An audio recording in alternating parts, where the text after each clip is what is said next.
Hi friends, இப்போ வந்து கம்ப்ளைண்ட்னு சொல்லியிருந்தாங்க, கூலிங் கம்ப்ளைண்ட் சொல்லியிருந்தாங்க. வந்தோம், ஃபஸ்ட்டு பார்த்து பிரிக்க ஆரம்பிச்சிட்ட உடனே எல்லாம் செக் பண்ணி முடிச்சோன்னே பார்த்துட்டோன்னா ப்ளோயர் காயில் டஸ்ட்டுங்கிறனால இப்போ என்ன பண்ணணும்னா அடுத்து நம்ம கஸ்டமர்கிட்ட எக்ஸ்பிளைன் பண்ணிட்டு ஃபுல்லாக க்ளீன் பண்ண ஆரம்பிச்சுட்டு ஃபுல் ரஃப் டஸ்ட்லாம் ஃபஸ்ட்டு எடுத்தாச்சுங்க ஃப்ரெண்ட்ஸ். எடுத்துகிட்டு அடுத்தது ப்ளோயர் ஃபுல்லாகவே நம்ம கஸ்டமர்கிட்ட காட்டிட்டு ஃபஸ்ட் கவர் பண்ணிவிட்டு ப்ளோயர் டஸ்ட் எல்லாமே எக்ஸ்பிளைன் பண்ணுறோம் கஸ்டமர்கிட்ட. இந்த மாதிரி இவ்வளோ டஸ்ட் இருக்குதுன்னு காட்டுறோம். நெக்ஸ்ட்டு கவர் பண்ணி முடிச்சுட்டு நம்ம எல்லா கிட்டு எல்லாமே எடுத்து வைக்க ஆரம்பிச்சுட்டு நம்ம ஒர்க் ஸ்டார்ட் பண்ண ஆரம்பிச்சிட்டோம். ஃபுல்லாக பார்த்துட்டிங்கன்னா இப்போ ப்ளோயரில் ஃபுல் டஸ்ட்டு. இந்த ப்ளோயர் டஸ்ட்னால என்ன ஆகுது பார்த்திங்கன்னா, உங்களுக்கு ஏசி வந்து ரொம்ப கரண்ட் பில் இன்க்ரீஸ் ஆகும். ரொம்ப அணைத்திருந்ததுனால நமக்கு டஸ்ட் அலர்ஜி ப்ளஸ் இந்த மாதிரி கம்ப்ளைண்ட்லாம் வரதுக்கு வாய்ப்பு இருக்குது. அதனால் நம்ம மந்த்லி ஒன்ஸ் ஃபில்ட்ரு எடுத்து க்ளீன் பண்ணணும். மந்த்லி ஒன்ஸ் பார்த்துட்டிங்கன்னா நம்ம க்ளீன் பண்ண ஆரம்பிச்சுட்டு கஸ்டமர்கிட்ட சொல்லி இது பண்ணிக்கணும். அடுத்தது பார்த்திங்கன்னா ஃபுல்லாகவே ப்ளோயரு புதுசு மாதிரி ஆயிடுச்சு. புதுசு மாதிரி ஆன உடனே நம்ம அடுத்த ஒர்க்கை காயில் க்ளீன் பண்ண ஸ்டார்ட் பண்ணுறோம். காயிலில் பார்த்திங்கன்னா டஸ்ட்டு ஃபுல்லாகவே பிளாக் ஆகிருந்துச்சி. நம்ம நார்மலாக வந்து டஸ்ட் ப்ளஸ் ஃபோர்ஸ் கரெக்டாக வச்சு நம்ம ப்ரெஸ் பண்ணுவோம். கொஞ்சம் ப்ரெஸ் அதிகமாக கொடுத்தீங்கனாலும் உங்களுக்கு காயிலெலாம் மடங்க ஆரம்பிச்சிடும். அதனால் ப்ரெஷரில் கரெக்டாக அடித்து நம்ம க்ளீன் பண்ண ஆரம்பிச்சிடணும். இப்போ பார்த்துக்கிட்டிங்கன்னா அதை க்ளீன் பண்ண முடிஞ்சதுக்கப்புறமேட்டு நம்ம நார்மலாக லிக்விடு இல்லை ஷாம்பு கூட அது ஒரு தடவை நம்ம வாஷ் பண்ணிக்கணும். வாஷ் பண்ணிட்டதுக்கப்புறமேட்டு பார்த்திங்கன்னா கொஞ்சம் ப்ளோயர்லாம் எல்லாமே உங்களுக்கு பளிச்சுன்னு இருக்கும்.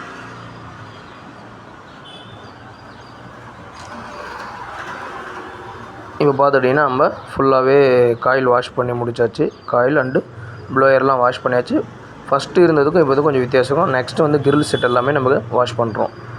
கிரில் செட்டு பார்த்திங்கன்னா ப்ரெஷர் கரெக்டான லெவலில் வச்சு ப்ரெஷரில் நம்ம வாட்டரை வாஷ் பண்ணுறோம். காயிலெல்லாம் இந்த பிளாஸ்டிக் எல்லாமே வாஷ் பண்ணுறோம். வாஷ் பண்ணி முடிச்சதுக்கப்புறமேட்டு நம்ம ஷாம்புவில் வாஷ் பண்ணுறோம். ஷாம்புவில் வாஷ் பண்ணும்போது உங்களுக்கு கொஞ்சம் பாலிஷ்னாக வரும்.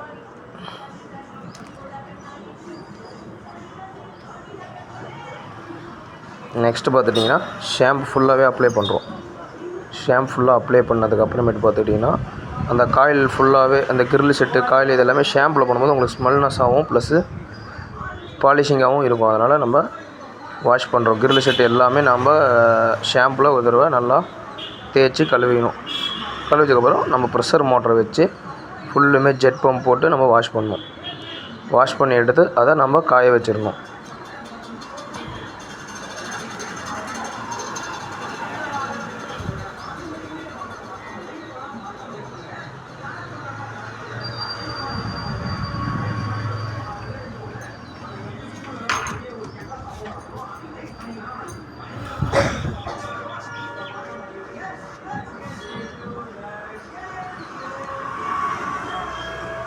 நெக்ஸ்ட்டு பார்த்துக்கிட்டிங்கன்னா ஃபுல்லுமே நம்ம வந்து பாடி செட் எல்லாமே க்ளீன் பண்ணியாச்சு. க்ளீன் பண்ணதுக்கப்புறமேட்டு ஃபுல்லாக அதெல்லாமே தொடச்சி அதை நம்ம ஃபிட்டிங் அசம்பிள் பண்ணியாச்சு. அசம்பிள் பண்ணதுக்கப்புறம் பார்த்துட்டிங்கன்னா நம்ம ஃபுல்லாக ஒரு வீடியோ எடுக்கிறோம். கஸ்டமருக்கு சாட்டிஸ்ஃபேக்ஷன் ஆகிட்டாங்க. நம்ம கஸ்டமர்கிட்ட எக்ஸ்பிளைன் பண்ணிவிட்டு நம்ம ஏசியை ரன் பண்ண ஆரம்பிக்கிறோம். ரன் பண்ணும்போது பார்த்திங்கன்னா அது த்ரோனஸ் எல்லாமே சூப்பராக புது ஏசி கண்டிஷனில் வந்துடும். உங்கள் வீட்டில் ஏதாவது இந்த மாதிரி தேவைன்னா எங்களுக்கு கால் பண்ணுங்கள்.